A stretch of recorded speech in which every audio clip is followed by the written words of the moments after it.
Welcome to Indus Special. I'm Ejaz Haider. Matters continue to hot up between India and Pakistan. There's the completion of arguments at the International Court of Justice with reference to the Kulbhushan Jadhav case.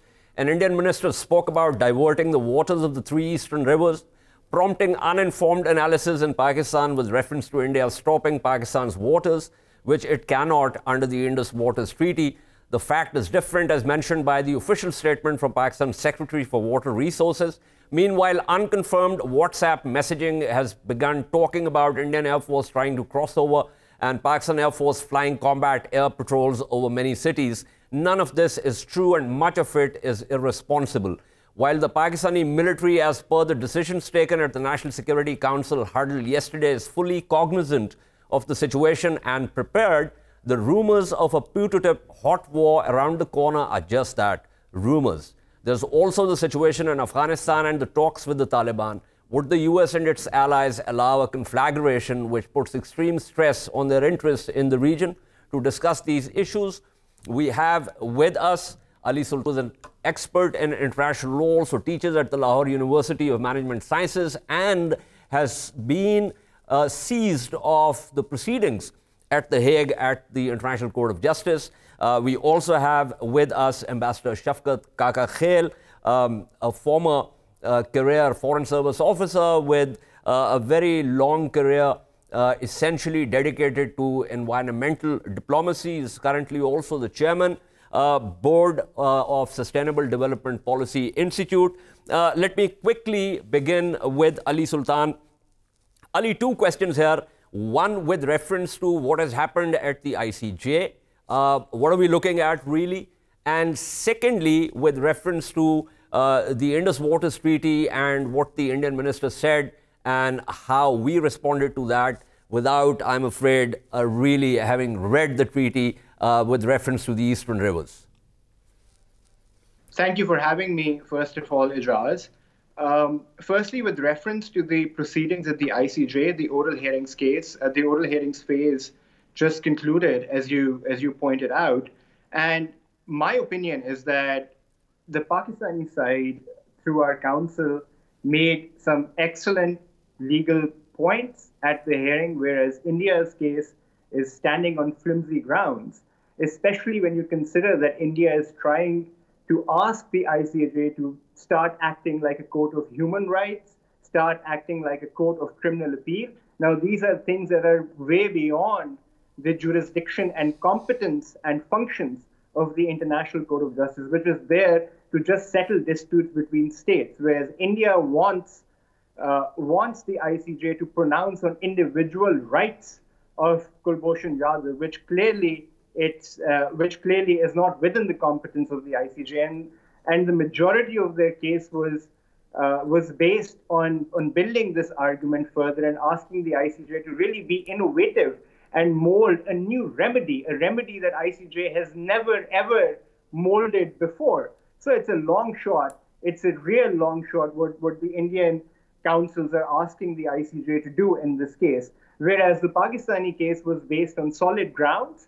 We mentioned all the arguments, including abuse of process by India in seeking in going to the court, as well as the unclean hands doctrine was raised.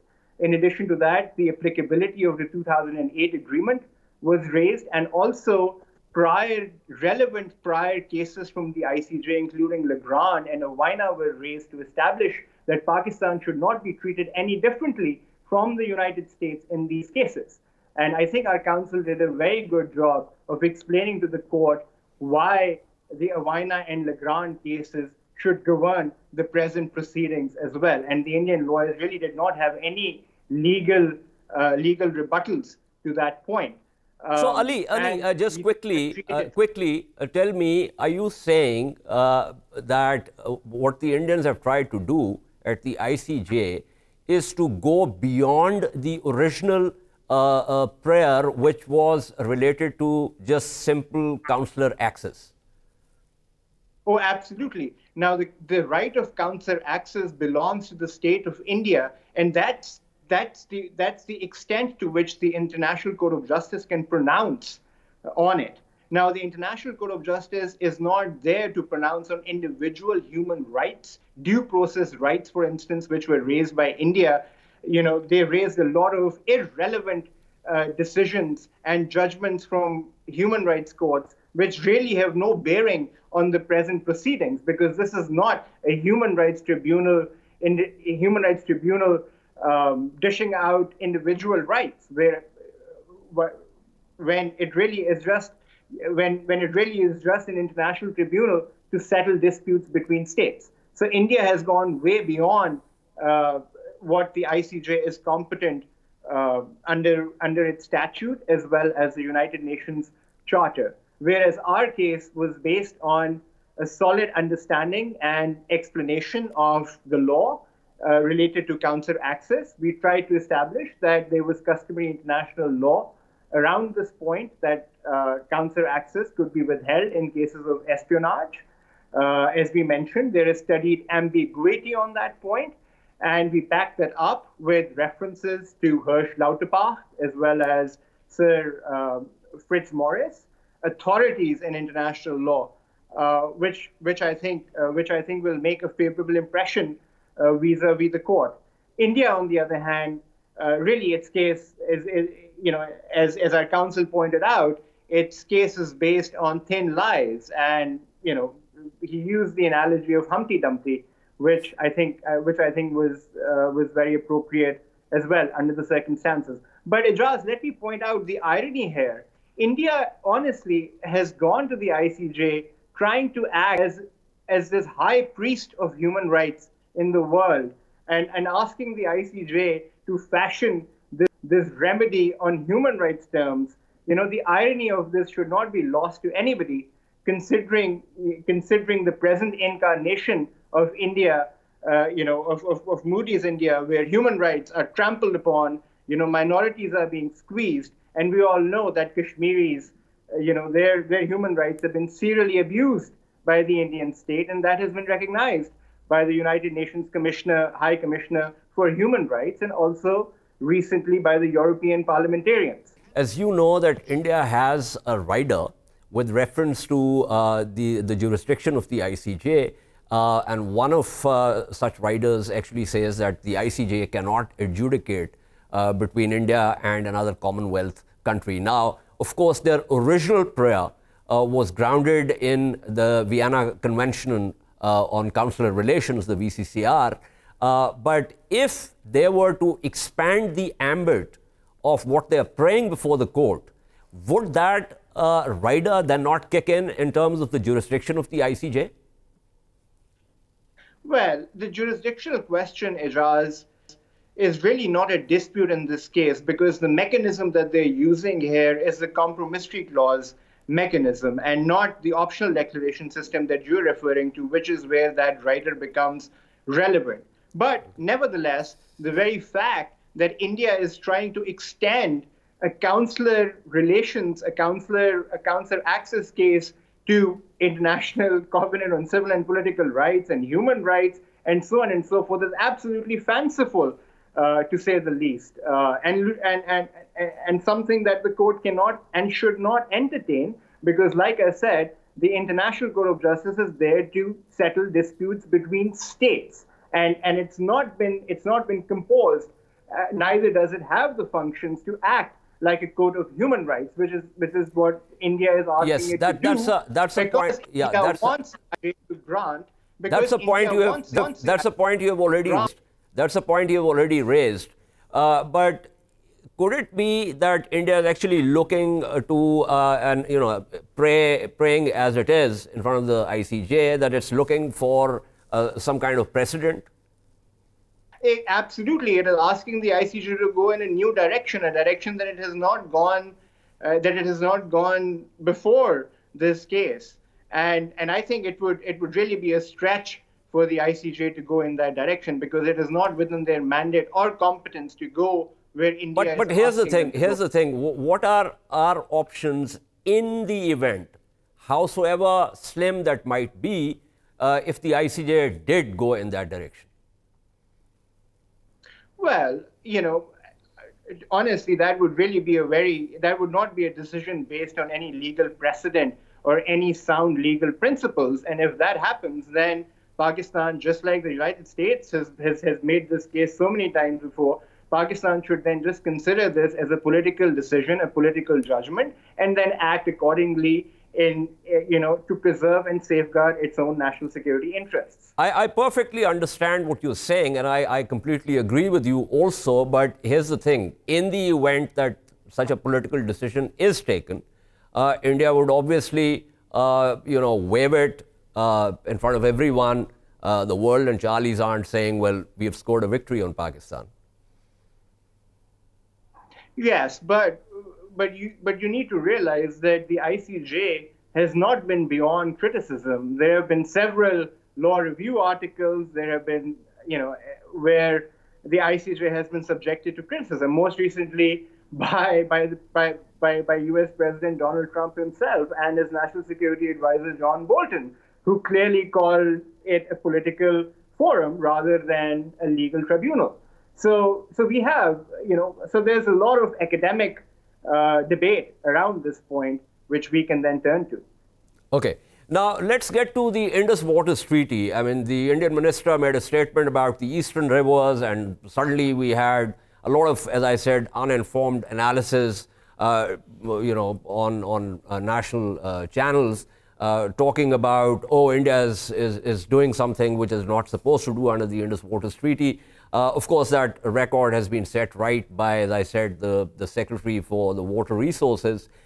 Incidentally, after the Uri attack in 2016, India had made more or less the same noises. So what are we really looking at? Look, Ejaz, as far as the Indus Waters Treaty is concerned, you have to realize that India unilaterally cannot modify its terms, neither can it unilaterally revoke that treaty. And if it tries to do so, it would be in a clear and brazen, breach of international law. And then Pakistan should exercise its rights and go for arbitration, and that arbitration for sure is going to be in our favor, because it would be a clear breach on the part of India. Where would we go for that arbitration? Well, usually we seek it through the Permanent Court of Arbitration, like we did in the Kishan Ganga dispute. That's the forum for it. And like I said, the statements that I've seen out of India is that, some of their ministers have even threatened that we're going to violate the terms of the Indus Waters Treaty. And if they do violate the terms of the Indus Waters Treaty, we have this safeguard available to us, which is the option of going to the Permanent Court of Arbitration for an arbitration, which, as I said, is definitely going to come in our favor then. But more so than that, it's going to expose the duplicity and hypocrisy of India as far as international law is concerned. Because if India goes, but here's the thing, Ali. I completely agree with what you're saying. But here's the thing in terms of realpolitik, which is that one, of course, they can take extreme step of just ripping it and saying that we are no more a party to this treaty. I'm not sure that that's going to happen. But the other issue has to do with the fact that they can begin making many more dams, even if they are run of the river dams. And so they will have a cumulative impact on the water flows into Pakistan. And we're talking about the western rivers in this particular case, where they can do this. And of course, in terms of arbitration, they can delay that. They can, stonewall the meetings at the Indus Water Commissioner's regular meetings. They can invoke technicalities and the rest of it, but the net result would be lesser and lesser water flows into our western rivers, and we are already a water-stressed country. Well, Ejaz, as far as that is concerned, Pakistan has been trying to take India to arbitration on this matter. But so far, the World Bank has been ambiguous on this point, whether the case should go to the neutral expert or whether it should go for arbitration, which is what we have been asking. So we've got some good legal grounds based on the text of the treaty, which can support the contention that the cumulative effect of these dams in terms of the flow of water into Pakistan is a violation of the Indus Waters Treaty. So there's that log jam, that exists as far as this is concerned, which I think needs to be sorted, and our policymakers, including our Indus Water Commissioner and the relevant officials from the Foreign Ministry, the Water and Power Ministry, and other stakeholders, should definitely pursue this option of arbitration more aggressively, because the facts do favor us right now. Okay. That was Ali Sultan. Thank you so much, Ali Sultan, for giving us your perspective on IWT as well as what has happened at The Hague. And we now also have Anwar Mansoor Khan, who is the Attorney General of Pakistan. Mr. Khan, thank you for your time. Can you give us a sense of, what you think has happened at the court and where things are likely to go from here? At the Hague, we started off with the opening of the Indian side, and thereafter we pleaded our case. The issue that was raised here basically revolves around the interpretation of either Article 36 of the Vienna Convention, and Article 6 of the agreement inter-sea in India and Pakistan. Correct. In which the Pakistan and India had agreed that in case of security or otherwise in the defense areas, where any person is caught, then the matter of consular access shall be given on a case-to-case basis. Correct. Whilst the argument was going on, India heavily attacked Pakistan and Pakistan's judiciary and the military courts, rather than going on to the real issue. Though they had argued the issue that the Vienna Convention supersedes the 2008 agreement.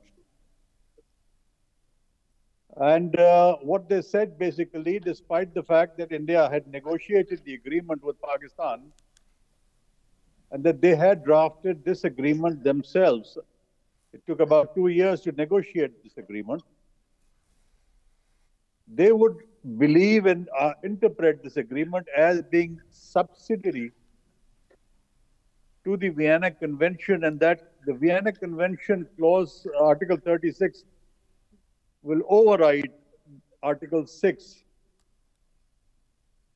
Then what they said was that there was no justice or judicial review in Pakistan, and that the military courts that have convicted Yadav basically convicted him without due process of law and without giving him the right to be heard.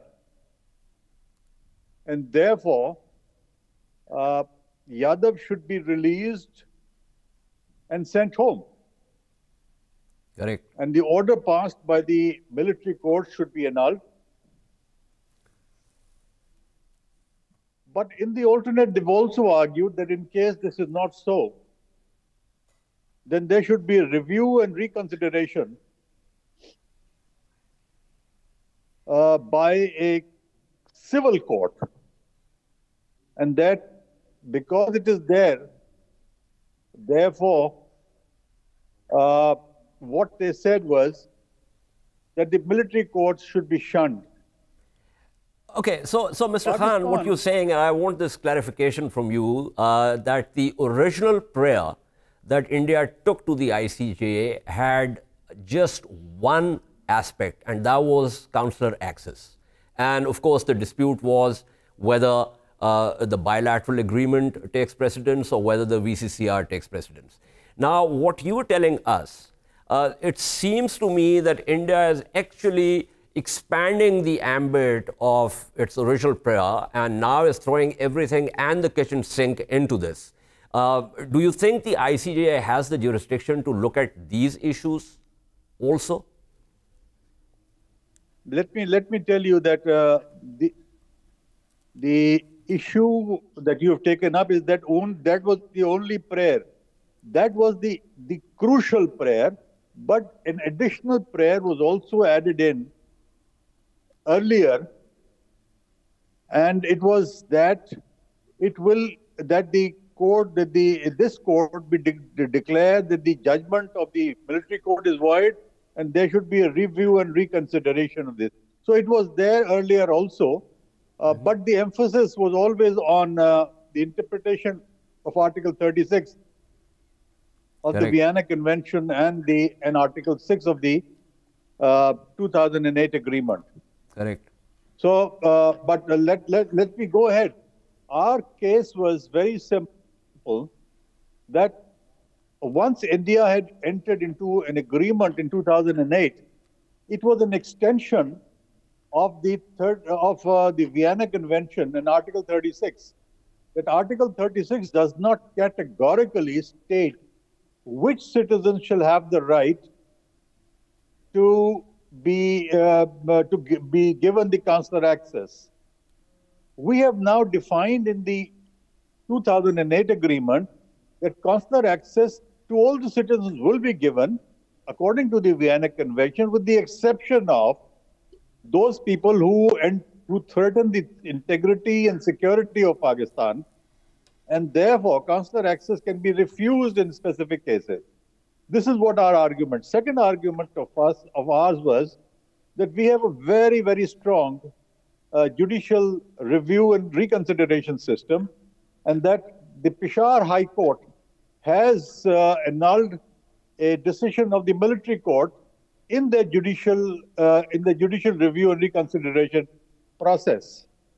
Thirdly, what we had argued is that this court, that the ICJ, did not have the jurisdiction to enter into the domain of the local courts, because it is the local courts that have the authority to determine that there is a criminal act, or that their action by the original court has been properly taken up or not. And fourthly, we had argued very specifically that India's right to come to the ICJ was an incorrect act, for the reason that they could have gone into an earlier process of talking to each other, which is provided by the Vienna Convention. So these very basic things that we have argued. Did we also mention that at one point we had sent a note verbal to the Indian government saying that we will be happy to give consular access to Jadhav, conditioned on the fact that India should cooperate with us in further investigating the activities that Mr. Jadhav was involved in? Incidences of very, very important nature themselves have, in fact, acted as a terrorist state in various areas, in Assam, in Kashmir, and the killing and the use of pellet guns, and the use of other means to subdue the Kashmir thing. We had talked about the Samjhauta Express. We had spoken about the Gujarat killing and massacre. So we have taken care of all those things. And thereafter, we concluded our arguments. Okay, so what is your expectation now? You see, I cannot give an expectation. We have put forward our case. India has put forward their case. It is a difficult question to answer for the reason that this judgment affects the entire world and various countries of the entire world. It is not Pakistan and India alone. The consular access relates to all the signatories of the Vienna Convention. And naturally, they will have to look into the pros and cons of how it will affect nations throughout the world. So how long will it take for them to get to a decision? Yesterday, they said that they would announce the date of the judgment.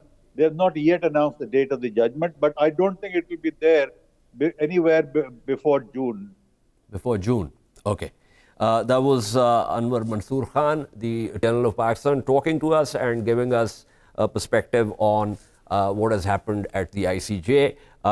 We have Ambassador Shafaqat Kakakhel with us also. Ambassador Kakakhel, let me go back to the IWT issue here and the statements by the Indian ministers. What exactly are we looking at? What can India possibly do? Should we be worried? All these questions are being asked. So I will begin with these questions. Please give us a sense of what you think about it. The latest situation that I know is the tweets that were issued by the Indian Water Resources Minister saying that India will divert all the water of the eastern rivers that was still going into Pakistan, and that created quite a stir. It was seen as some kind of a significant event, but the Indian Ministry of Water Resources has clarified that what the minister was saying was nothing new, that this was a reiteration of the position that Prime Minister Modi had taken in 2016 after the Uri terrorist attack. After a high-level meeting, Modi had said blood and water cannot flow together, and we will ensure that we utilize every bit of our water, our share of the water of the Indus Basin under the Indus Water Treaty. So the Indian ministry has itself clarified that there's nothing new. As far as Pakistan is concerned, Pakistan has also issued a statement that it is not bothered about what the Indians have said. And the fact is that Pakistan has reconciled to the loss of the flows of the eastern rivers, which had historically irrigated most of the land in Pakistan. Especially in central Punjab and central and southern Punjab. Basically, India has utilized.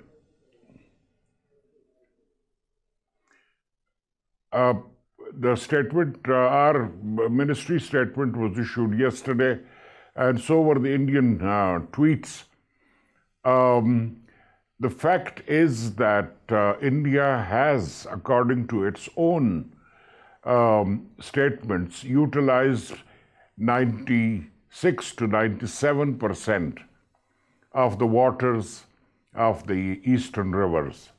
And the few percent points of water that India has not utilized, it's because of the capacity of the canal system, which was developed to take the eastern river's waters to Punjab and Haryana and partly to Rajasthan. So that's, it's a bit of a, it's a part of the politicking, the political stuff that is taking place with the elections coming in April, May. And I don't consider the Indian statement to be of any significance. Are we working on an environmental or a water policy that begins to appreciate the situation and take measures to reduce the stress? Well, we had, remember, in April last year, the government came up with a comprehensive water policy. Correct. And it was issued with the approval of the provincial governments and the Council of Common Interests and all. But how many months have passed and we haven't heard about any steps taken by the government to implement that policy. And that policy had acknowledged the likely adverse impacts of climate change on the availability of freshwater resources, on the availability of the waters in our rivers.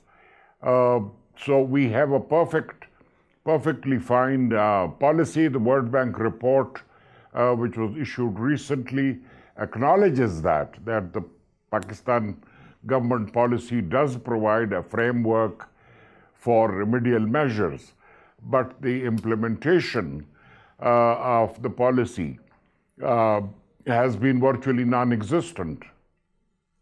Okay, so last question before I take a break. Since you served as a diplomat in India, you're familiar with how decisions are made there, or what their approach is to Kashmir and, of course, to Pakistan. Given this particular round post the attack in Pulwama and all the noises that are coming out of Delhi, what is your assessment of where things could likely go?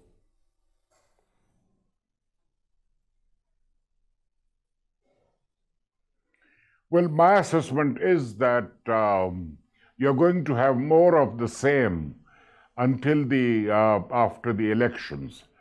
And all the major political parties, particularly the BJP and the Indian National Congress, will compete with one another in issuing bellicose statements and in appearing to be super patriotic to the voter.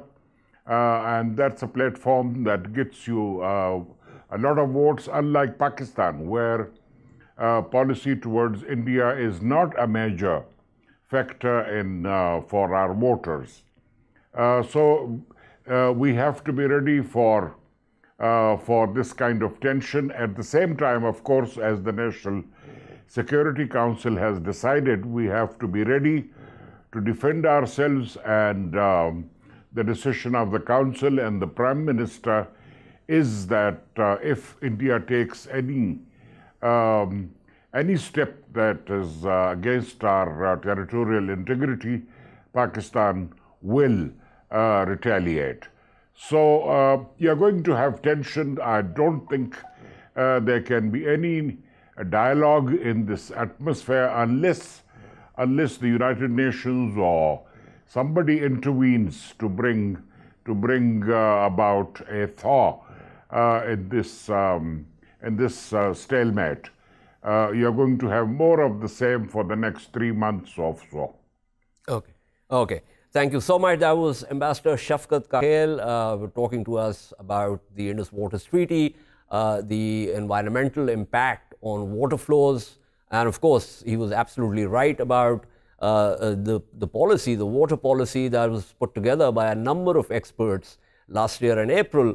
But unfortunately, as he mentioned, so far there are no signs of any implementation on the recommendations of that policy. We're going to take a short break.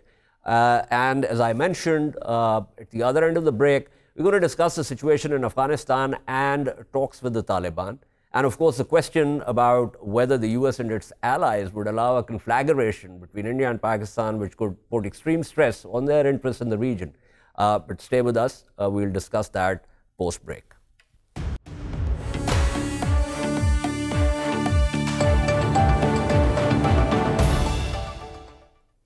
Welcome back to Indus Special. This segment is essentially about Afghanistan, but here's the thing. It's not just about Afghanistan because, as we mentioned in the previous segment, there is a situation now between India and Pakistan with India beating the war drums and a lot of rumor mongering going on, lots of, as I said, WhatsApp messaging and all sorts of rumors which are mostly irresponsible. So we have a regional situation here. And Afghanistan has been very important. There's been a change in dynamic. So there have been talks with the Taliban. There have been some kind of, understanding of where the negotiations will go from the pre-negotiation phase.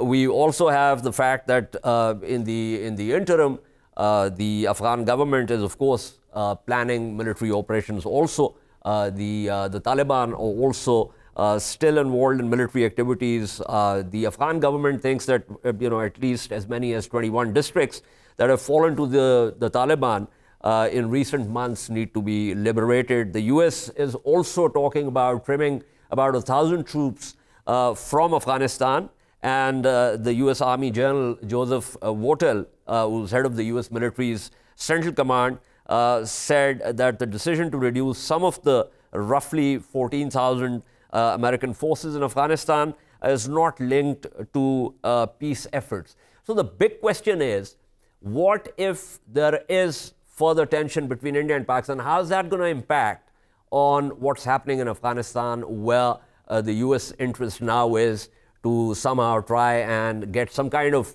agreement which can become a precursor for U.S. troop withdrawal from that country? And to discuss this, we have Mushtaq Raheem, who is an Afghan journalist based in Kabul, but currently joining us from Hiroshima in Japan. And we also have Rahimullah Yousafzai with us, an expert in Afghanistan and West Asian affairs. And he's the resident editor of the news based in Peshawar. Mr. Rahim, can you give me a sense of how you're looking at this India-Pakistan tension, especially in relation to what is required to happen in Afghanistan in terms of further talks and ceasefire and the rest of it? Well, for sure, in a situation where we want to have broader stability in the whole region, and there is need for regional stability, any sort of proliferation of relation, and there is the war discussion certainly is concerning, not only for Afghanistan, but for the whole region, because the 21st century wars are definitely going to impact whole of the region. It's not going to remain contained between Pakistan and India. But one thing that I want to plainly put here is that Afghanistan remains neutral to the affairs between India and Pakistan. Unfortunately, in the Pakistani media, Afghanistan has always been looked at from the prism of India, believing as if the support of Indian government or their contribute to the development effort in Afghanistan might be something to do with the Pakistanis or the Pakistani foreign policy. Please don't see it from that perspective. Afghanistan have been helped by India in different spheres, including education and development projects. Similarly, Pakistan has done that. Maybe the amount or the size might not be as big as Indian support, but then all these countries have been supporting. So yes, as a country in the region, we are concerned for the overall stability of the region. But then Afghans mainly see it as an issue between India and Pakistan, which should be resolved based on a dialogue, because Afghanistan has experienced war, and we know that starting off a war is quite easy, but getting to an end is always a difficult and a challenging task. Absolutely. Mushtaq Raheem, I'm happy you talked about it. Might I just add the fact that since you talked about the size and scope of the help that India has provided to Afghanistan, wouldn't you agree that Pakistan over many decades has also been home to millions of Afghan refugees?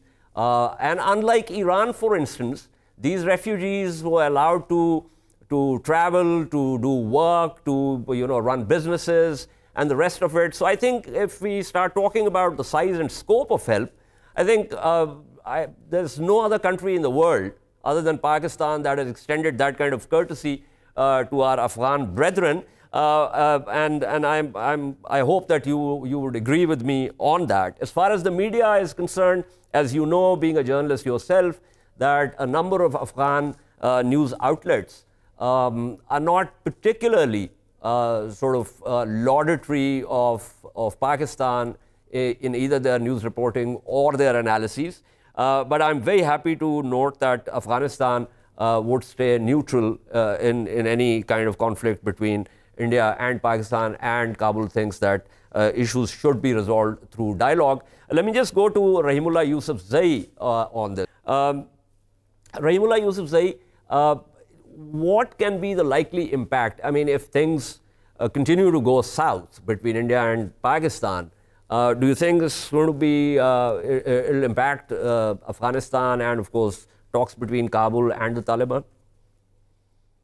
First, I'm very, satisfied to hear from Mr. Mushtaq Raheem that Afghanistan is neutral in the context of India-Pakistan dispute. Because the feeling here was otherwise. But I also remember former President Hamid Karzai, when he was still in power, saying that in case of a war between India and Pakistan, his country will support Pakistan. So that was something different, and maybe the statement was made at a different point of time. The relations between Islamabad and Kabul were not that bad at that time. In the past also, Afghanistan actually backed Pakistan in the 1965 war with India and also the 1971 war with India in East Pakistan. So that's history. Now, in case the hostilities between India and Pakistan increase, and there's some adventure or misadventure by India and Pakistan, as already declared, retaliates, Pakistan's attention would be shifted towards India, towards trying to defend itself. So whatever role Pakistan is playing in context of the Afghan peace process, I don't know how critical is this role, because Taliban are saying that, it's not due to Pakistan that we are talking to the Americans. Taliban say it's their own initiative, because this was their demand always, that they want to negotiate with the Americans, and the Americans eventually accepted their demand. So whatever the case, whatever role Pakistan is playing, to facilitate the peace process, that I think will be diluted, because Pakistan's first priority would then be to defend its borders and try to tackle the Indian threat. That, I think, will happen. I agree with you. I agree with you, Rahimullah Yousafzai. But then here's the thing, and I want to get your sense on this. The Americans really want the peace process to move forward, as do the Taliban, and of course, as does the Kabul government, hopefully. So if there is a conflagration, and if it's going to impact the peace process negatively, wouldn't you think that the Americans would be on phone lines with, Islamabad also, with Delhi also, trying to defuse the situation? Because, a situation spiraling out of control is not something that actually, gels with their interests in Afghanistan? The Americans actually diffused the India-Pakistan dispute in Kargil, and then in the past, Russia, the Soviet Union also intervened in the 1965 war, and then there was a Tashkent conference where President Ayub Khan and Prime Minister Lal Bahadur Shastri met, and a formal truce was made. I think not only the U.S., but other countries will become involved, because this time it's more serious. It's not a conventional kind of situation, because both are nuclear armed. And I think telephones would be ringing, special envoys would be traveling. There will be a major diplomatic effort to avoid, a nuclear war. That may not happen, but, the threat will always be there. So I agree. And then at this point of time, President Trump's priority is to resolve the Afghan dispute. He wants to pull out. He wants to have a peace agreement with Taliban. That's why he appointed a special envoy, Zalmay Khalilzad, and he accepted the Taliban demand for direct talks. So the Americans have gone out of the way this time, and that's why they will want that this process should move forward, and it should not be sidetracked by any other development. Absolutely. Mushtaq Raheem, do you agree with Rahimullah Yousafzai, what he's saying about the American role and the American intentions in Afghanistan, and the fact that if this India-Pakistan issue begins to spiral out of control, then obviously it will have an impact on Afghanistan that we have already discussed and that we, all three of us, agree on? Well, you know what? Right now, what's happening that we see a lot of appetite among the Taliban as well to join the peace process. The only missing link is that the peace that Pakistan wants to be done in a way where the Pakistani establishment's 4-decade-long demands and expectations and their desires vis-a-vis Afghanistan are fulfilled. And because of that, there are some hurdles also created. I can give you an example of Mullah Abdul Ghani Biradar. 2010, he comes forward to find a way to negotiate with the Afghan government and international community, and he's put in jail. A man who was... No, but hold on, Mushtaq Raheem. As far as Mullah Biradar's arrest was concerned, he was arrested in a joint operation by the CIA. Yes. And so yes. You know, so there is a lot of, because I remember, and Rahimullah Yousafzai was also with me. We were in Kabul together. We were meeting with Salahuddin Rabbani, and he was talking about this. So there's a lot of confusion about who did what and why. My point here really is that Rahimullah Yousafzai said that the Taliban are actually saying that we are not being facilitated by anyone. We won't talk to the Americans because the Americans have decided to talk to us. This has been our demand for a very long time. So all I'm asking you right now is whether that could have an impact, that could be impacted negatively, that process, in the event that the region unfortunately gets destabilized, especially because of the, the beating of war drums by India. Sir, first of all, let's not go by the media statements. We all know that in such kind of scenarios, people speak one thing to media, and there's always behind the curtain stuff. And you are much experienced, and including yourself, Mr. Yousafzai. I'm quite junior to you in that regard. So let's not get driven by all that. We all know all the backdoor diplomacies and all that is happening, the Quetta Shura, Peshawar Shura, the facilitation and all. I said at the beginning of the program that any insecurity and instability in the region, especially between the two gigantic nations of the region, look at the size of India and the size of Pakistan, and if they go to war, don't underestimate that. It's going to challenge the security of the whole region, a region where we all know that there are so many centuries of non-state actors around the region, and they will get mobilized. Instability will be there. Two big nations will go to war. So definitely that is going to have a spiral effect and spillover effect on the whole region. And Afghanistan is not far away from Pakistan. But as far as the peace process is concerned, I believe the current stage that we see, the level of interest among the Taliban, the Afghan government and Americans, I hope there won't be a war. But shouldn't have a lot of negative impact in my view. Okay, that's great. Thank you so much, Mushtaq Raheem, being with us and giving us your perspective. Before I wrap up, Rahimullah Yousafzai, where is this likely to go, the peace process? Where exactly are we right now, and what are you expecting in the next 2 to 3 months? I think now all the eyes are fixed on Doha, where there will be peace talks again on 25th February.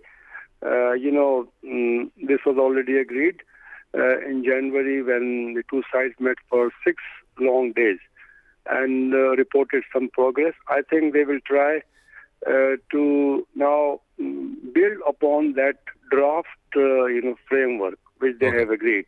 The 2 points which they have already agreed, these would now, I think, become the basis for further negotiations. Number one, that the forces will leave. Yeah. I think the timelines would have to be discussed and agreed, but the Americans would insist this cannot happen without the involvement of the Afghan government. So Correct. That would be a sticking point. Taliban giving guarantees Afghanistan would not be used to attack the US or any other country. That also would be something partial because, there are other forces in Afghanistan. They also have to give the guarantee. But I think the Americans know this. Unfortunately, this is all the time that I have. Thank you so much, Yousafzai, for giving us your perspective. We shall see you next week. Until then, it's goodbye.